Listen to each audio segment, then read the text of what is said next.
എന്റെ മക്കളെ റോയി ഇവിടെ വാ. അതെരിപ്പോ കുഞ്ഞോമാച്ചേ, കുട്ടികൾക്ക് അവരുടെ ചാച്ചൻ വേണം. പാപ്പച്ചിക്ക് നിങ്ങളെല്ലാരെയും. കഴിഞ്ഞതെല്ലാം മറന്ന് നന്നായാൽ അവന് കൊള്ളാം. എടാ, ഇനി ഇങ്ങനെ വല്ലതും ഞാൻ കേട്ടാൽ ഇല്ല അപ്പച്ചൻ ക്ഷമിക്കാം. മതി അവന്റെ കോലുപിടുത്തം.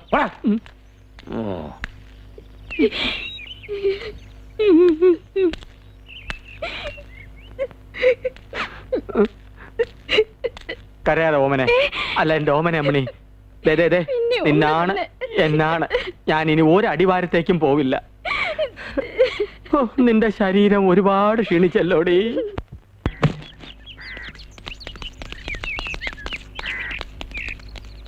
ഏതോ മറ്റവനാടാ എന്റെ വിത്തും നെല്ലൊക്കെ എടുത്ത് പുറത്തിട്ടത്. ആ ഞാനാ. വേഗം എടുത്ത് മാറ്റിയില്ലെങ്കിൽ നാട്ടുകാർക്ക് എടുത്ത് വീതിച്ചു കൊടുക്കും. എങ്കിൽ അതൊന്ന് കാണണം. കാണാനൊന്നുമില്ല. സർക്കാരിന് വാടകയ്ക്ക് തന്നിട്ടുള്ള ഓഫീസ് നിങ്ങളുടെ സ്വകാര്യ മുതൽ സൂക്ഷിക്കാനുള്ളതല്ല. എടുത്തു മാറ്റാൻ 1 മാസത്തെ അവധി തന്നല്ലോ, നിങ്ങൾ എടുത്ത് മാറ്റിയ. എടാ പുല്ല, നീ വേണ്ടതോ മാറ്റാ.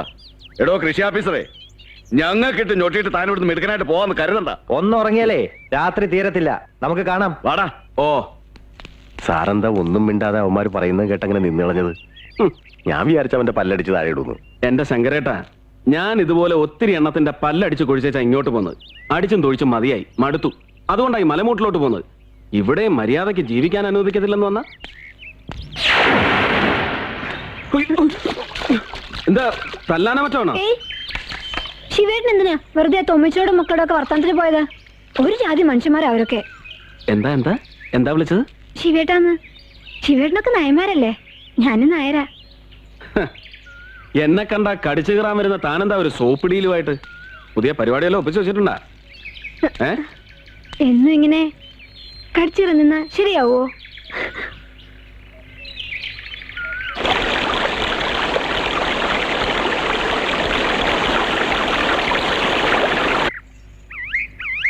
സാറിന് ഇല്ലത്തെ ഗിരിജയായിട്ട് പ്രേമമാണല്ലേ? എന്താ പറഞ്ഞത്? ഞാൻ പറഞ്ഞല്ല, താളുവാ. നാട്ടിൽ കവിത എഴുതുന്നൊരു കുട്ടിയെ സാർ പ്രേമിച്ചിരുന്നോ? ആ കുട്ടി മരിച്ചുപോയി അല്ലേ? ഇവിടെ വന്ന് ഗിരിജ തമ്പുരാട്ടിയെ കണ്ടപ്പോ ചത്തുപോയി ആ കുട്ടിയെ പോലെ ഇരിക്കണോണ്ട് തമ്പുരാട്ടിയെ. ഗിരിജയും കവിത എഴുതാൻ തുടങ്ങിയിട്ടുണ്ട്.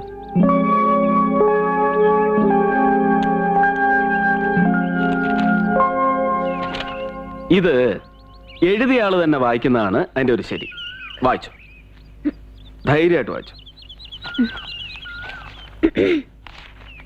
ഒന്നാം കൊമ്പത്ത് വന്നിരുന്നൊരു പുന്നാരക്കിളി ചോദിച്ചു, കൂട്ടി നീലങ്കിളി ചെങ്ങാലിപ്പങ്കിളി കൂടുമിട്ടിങ്ങോട്ട് പോരാ. നിർത്ത്. ഈ കവിത ഗിരിജ തന്നെ എഴുതിയ ഒറ്റയ്ക്ക്? ഗിരിജയ്ക്ക് വയലാർ രാമവർമ്മ എന്നൊരു പേര് കൂടിയുണ്ടോ? ഈ കവിത ഗിരിജയുടെ പ്രായത്തിൽ ഞാൻ കാണാപ്പാടം പഠിച്ചിട്ടുണ്ട്. നാട്ടിൽ എനിക്കൊരു സ്റ്റുഡന്റ് ഉണ്ടായിരുന്നു, മായ. ഇവിടെ വന്ന് ഗിരിജയുടെ കുസൃതിയും കുറുമ്പൊക്കെ കണ്ടപ്പോ ആ മായ തന്നെയാണെന്ന് ഓർത്തുപോയി. അങ്ങനെ ഞാൻ മായയെ സ്നേഹിക്കുന്നത് പോലെ തന്നെ ഗിരിജയും സ്നേഹിക്കാൻ തുടങ്ങി. മായ എനിക്ക് എന്റെ അനുജത്തിയായിരുന്നു.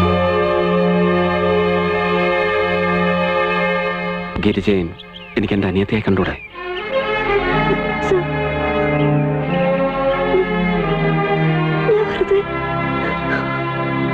ആരുമില്ലാത്തൊരു പെണ്ണ. ആരാ പറഞ്ഞ ഗിരിജയ്ക്ക് ആരുമില്ലാന്ന്? ഉത്തരേടത്തി, രാധേടത്തി, വല്യമ്മാമ, പിന്നിപ്പോ ഏട്ടനായിട്ട് ഞാനും. പോരെ, ചെല്ല.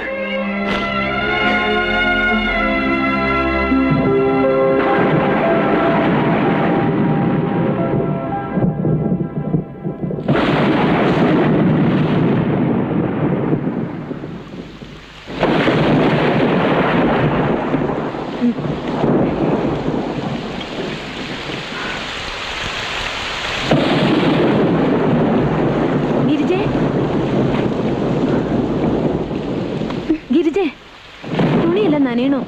കാൽ തിരക്കാടുത്തി. നീ അവിടെ കിടന്നോ, ഞാൻ എന്റെ തുണി മാത്രമേ എടുക്കൂ.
ഞാനൊന്നും കരുതിക്കൂട്ടിയായിരുന്നില്ല. സംഭവിച്ചു പോയി. ഇന്നലെ പറയാൻ മറന്നുപോയ ഒരു കാര്യം, എനിക്ക് ഉത്തരേ വേണം. എന്നോടൊപ്പം മരണം വരെ. ഒരു താഴ്ന്ന ജാതിക്കാരന്റെ ഭാര്യയാവാൻ മടിയില്ലെങ്കിൽ ഒരുങ്ങിക്കോളൂ. വലിയ ആർഭാടമൊന്നും ഇല്ലാത്ത ഒരു താലികെട്ടിന്.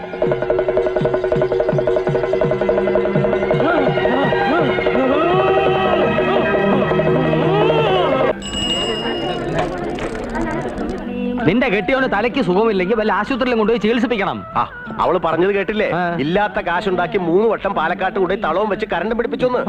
എല്ലാം ഭേദമായി കൊണ്ടുവന്നതാ. അങ്ങോട്ടോ ഇങ്ങോട്ടോ എന്റെ കണ്ണം തിരിഞ്ഞ പിന്നെ അങ്ങേര് തബലകൊട്ട് തുടങ്ങും. ഡോക്ടർമാരോട് ചോദിച്ചിട്ടും വൈദ്യമാരോട് ചോദിച്ചിട്ടും കാരണം അറിഞ്ഞില്ല. പിന്നെ എന്റെ പിള്ളേരുടെയും ഗുരുത്വം കൊണ്ടും എന്റെ കണ്ണുദൃഷ്ടിയിൽ പെട്ടോണ്ട് മാത്രമാ കാര്യം പിടികിട്ടിയത്. എത്ര ഭേദമായിട്ട് വന്നാലും ഇത് ഞാനെ കണ്ട എന്റെ കെട്ടിയന്റെ മട്ടങ്ങ് മാറും. പിന്നെ എന്നെയും വേണ്ട, കുട്ടികളെയും വേണ്ട, തബല മാത്രം മതി. എന്നാ പിന്നെ തബലെടുത്ത് അങ്ങ് തല്ലി പൊളിച്ച് കളഞ്ഞാ പോരെ? ഒരു വട്ടം എടുത്തു മാറ്റിയതാ. തബല കിട്ടാഞ്ഞപ്പോ കൈ കിട്ടുന്നൊക്കെ എടുത്തു കൊട്ടി തുടങ്ങി. പാവത്തിന്റെ കൈ വേദനിക്കണ്ടെന്ന് കരുതി തബല വീണ്ടും എടുത്തു കൊടുത്തു. അതിൽ എന്റെ പോലെ എന്ത് ചെയ്യണം?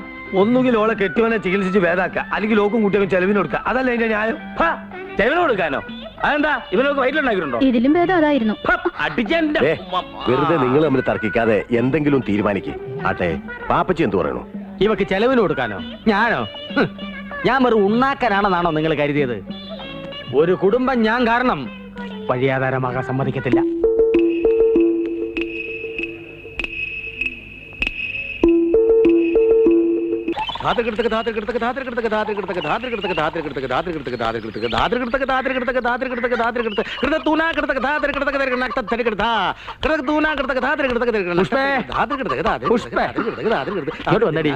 എന്താ പാപ്പ ചെയ്ത്? ആ മനുഷ്യൻ കാണത്തില്ലേ? നക്കി തിന്നോ എന്ന് പറയാൻ അവിടെ ഞാൻ ഇരുന്നോട്ടെ.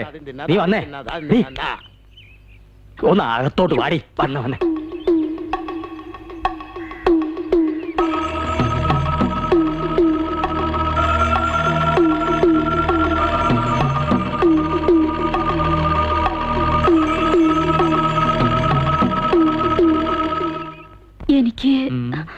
എനിക്കെന്തോ തങ്കപ്പട്ടിനെ ഓർത്ത് പാവം തോന്നുക. തോന്നണം. പാവ വട്ടായി പോയില്ലേ?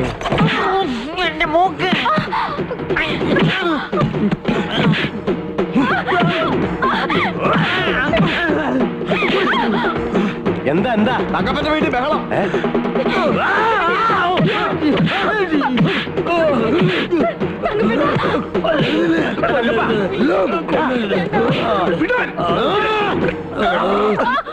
എന്താ തങ്കപ്പ ഇത്? ശങ്കരേട്ടാ, തങ്കപ്പ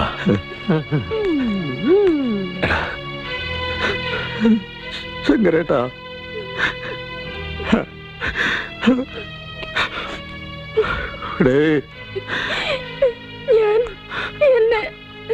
കേറിപ്പോടി, മക്കളെ കൊണ്ടകത്ത് പോവും. തങ്കപ്പ ഓട്ടടാ, വാ കടയിലേക്ക് പോ. ഇത്തവണ സാറ് പറഞ്ഞ പോലെ അരമനെ പോയിട്ട് ഞാൻ പള്ളിയിലോട്ട് പോകും. ബിഷപ്പിന്റെ സഹായത്തോടെ തീർച്ചയായിട്ടും കണ്ടെത്താൻ കഴിയും. അയ്യോ സാർ, ഇപ്പൊ തന്നെ ഇരിക്കട്ടോ, ഒരു വഴിക്ക് പോകുന്നതല്ലേ. ചെല്ല്. ടോമി എങ്ങോട്ടാ ബാഗൊക്കെ ആയിട്ട്? നാട്ടിലേക്കാ. അവിടെ അരുവിത്തറ പള്ളിയിൽ പെരുന്നാളാ. എന്റെ അമ്മയും പെങ്ങളെ അന്വേഷിച്ചുള്ള 4ാമത്തെ യാത്രയായത്. ഓ, അപ്പൊ യാത്ര കഴിക്കാൻ വന്നാണല്ലേ? ചുമ്മാതല്ല പതിവില്ലാണ്ട് ഈ നേരത്ത് താളും എനിക്ക് കൂട്ടുപോകുന്നത്. ഇത്തവണ എന്തായാലും അവരെ കണ്ടെത്തും. ശരി, വരട്ടെ. ആ. വാ.